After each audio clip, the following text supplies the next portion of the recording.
Jusqu'à 9h, Good Morning Business. Trouver des financements lorsqu'on est un sportif de haut niveau, c'est vraiment un sujet central. Lors des Jeux Olympiques de Rio en 2016, plus de la moitié des athlètes professionnels français vivaient en dessous du seuil de pauvreté et la majorité, pratiquement les 3/4 d'entre eux, ne savent pas comment s'y prendre pour approcher d'éventuels sponsors. On va en parler avec Quentin Witt, cofondateur, directeur général d'Ambiven. Bonjour. Bonjour Stéphane. Vous accompagnez les athlètes olympiques dans la recherche de financement. Vous allez nous expliquer comment dans un instant. D'abord un mot sur cette réalité économique. Depuis quelques jours, on parle des primes de médailles. Vous savez, 80 000 € pour une médaille d'or, 40 000 pour l'argent, 20 000 pour le bronze. La réalité en France, c'est que la grande majorité des sportifs de haut niveau vit en dessous du seuil de pauvreté, c'est-à-dire grosso modo avec moins de 1 000 € par mois. Exactement.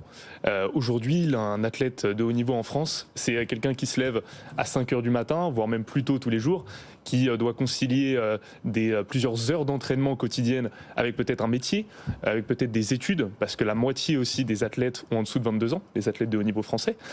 Et effectivement, on a un engouement qui est extrêmement important à l'occasion des Jeux Olympiques, mais on voit très bien que à l'issue de ces Jeux, au bout de quelques mois, cet engouement commence à s'estomper et les athlètes ont besoin de cet accompagnement sur le long terme pour pouvoir justement performer en ayant un accompagnement sur leur entraînement au quotidien pour leur permettre d'avoir les moyens nécessaires pour pouvoir par la suite avoir des médailles. On a l'impression que la France est très en retard par rapport notamment aux États-Unis. C'est une impression ou est-ce que c'est une réalité ? Alors c'est une réalité. L'écart est en train de se combler. C'est ce qu'on essaie de faire nous aujourd'hui chez Ambiven. Et c'est ce que nous disent également les fédérations sportives qui contribuent un petit peu plus au financement qu'il y a quelques années, mais le compte n'y est pas. C'est ça, parce qu'aux États-Unis, le système est totalement différent. Déjà, on a la NCAA, qui est un petit peu la fédération des athlètes universitaires. Et aujourd'hui, aux États-Unis, on peut intégrer une grande université parce qu'on a des performances sportives qui sont exceptionnelles. Et pas forcément uniquement des performances académiques. Et par exemple, si on prend le cas de Léon Marchand est qui lui étudie aux États-Unis. Étudie aux États-Unis. Oui. Il avait envoyé un mail à Bob Bowman, son entraîneur, en disant voilà, en se présentant et en lui demandant si c'était possible d'avoir une bourse.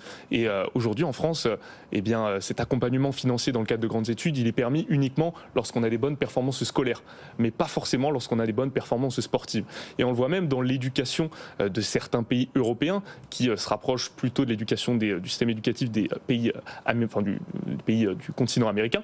On a un partage entre le temps qu'on va consacrer aux études et le temps qu'on va consacrer au sport dans le quotidien des élèves. Sachant que quand on est un sportif de haut niveau, il faut aussi se reposer. C'est important. La récupération, c'est effectivement très important. Ouais. Est-ce que ça ne cache pas une forme de mépris pour les sportifs de haut niveau ? En France, le statut d'athlète de haut niveau n'existe pas. Dans certains pays, il existe. Pourtant, c'est un peu ironique, mais on est très très fiers quand ils rapportent des médailles. Exactement. Alors, je ne sais pas si on peut parler de mépris. En tout cas, c'est vrai que les athlètes ne sont pas accompagnés à la hauteur de leur mérite. Ils ne sont pas suffisamment mis en avant à la hauteur de leur mérite. Il y a aujourd'hui énormément de décalage, d'inégalités en fonction des sports. On voit aujourd'hui qu'un footballeur moyen est beaucoup moins mis en avant que le meilleur karatéka du monde. Aujourd'hui, par exemple, le karaté qui n'est plus une discipline olympique. Ouais. Donc, il y a vraiment, alors que on a un champion olympique en titre, Steven Da Costa, et aujourd'hui, effectivement, on a un gros décalage entre les différents sports. Alors, vous avez choisi d'aider justement les sportifs qui sont en recherche de financement. Vous avez cofondé Ambiven pour aider les sportifs à trouver des entreprises partenaires. Comment est-ce que ça fonctionne ?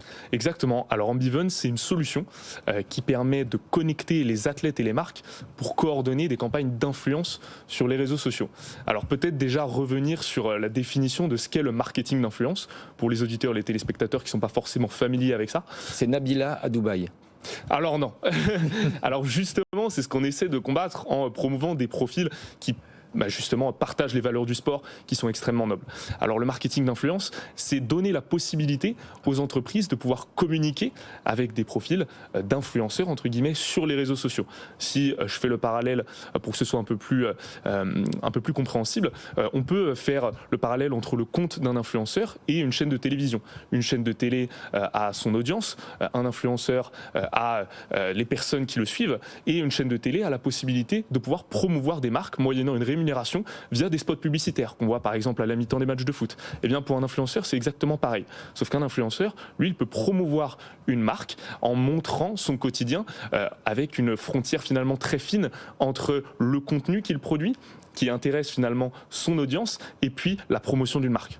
Est-ce que ça veut dire que le type de partenariat que vous proposez est ouvert uniquement aux sportifs qui ont déjà une communauté importante qui les suit sur les réseaux sociaux ? Alors pas forcément, nous on propose tout type de profil. Aujourd'hui on considère pas seulement les athlètes que l'on accompagne comme des influenceurs, mais plus comme des leaders d'opinion. En fait nous on s'intéresse à tout type de profil, qu'ils aient beaucoup d'abonnés ou moins d'abonnés. Pourquoi ? Parce que ce qui est important pour les marques, c'est ce qu'on appelle le biais de répétition.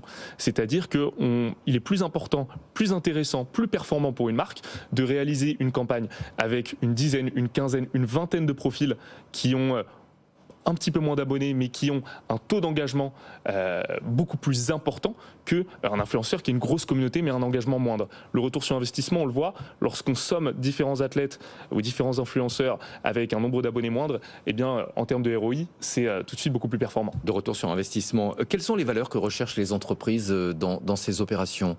La discipline, la performance ? C'est vraiment toutes les valeurs olympiques, et c'est en ça que les athlètes sont un petit peu des super influenceurs, parce que ces athlètes partagent les valeurs exceptionnelles du sport, la rigueur, la détermination, l'excellence. Je vais prendre l'exemple d'une athlète qu'on accompagne qui s'appelle Tiffany Huot-Marchand, qui est une ancienne patineuse de vitesse qui a fait les Jeux Olympiques d'hiver de Sochi et de Pyongyang, et qui a malheureusement connu un terrible accident, qui s'est sectionné la colonne vertébrale et qui a été paraplégique pendant un court instant, et elle partage sur les réseaux sociaux son combat, sa volonté de pouvoir remarcher, sa volonté de pouvoir recourir. Et aujourd'hui, Tiffany, elle a réussi à surmonter cela, et dans quelques semaines, elle va courir un marathon. Et ça montre vraiment la persévérance des athlètes, leur résilience. Et c'est vraiment toutes ces valeurs que les marques veulent associer à leur image. C'est difficile de convaincre les entreprises de s'engager aux côtés des sportifs ? Alors, c'est pas forcément difficile, parce que quand on vient avec des chiffres, quand on vient avec des cas d'usage, quand on arrive à leur montrer qu'à la fois le marketing d'influence, ça peut être quelque chose d'extrêmement performant, et que le marketing d'influence réalisé par des athlètes, c'est aussi quelque chose qui rend ce type de marketing plus performant. C'est pas forcément très compliqué. Aujourd'hui, un athlète, on a un taux d'engagement qui est 2 fois supérieur à un influenceur traditionnel. Aujourd'hui, 75% des consommateurs considèrent les athlètes comme plus authentiques et plus crédibles qu'un influenceur traditionnel. Et l'authenticité, la crédibilité, c'est le nerf de la guerre dans le marketing d'influence.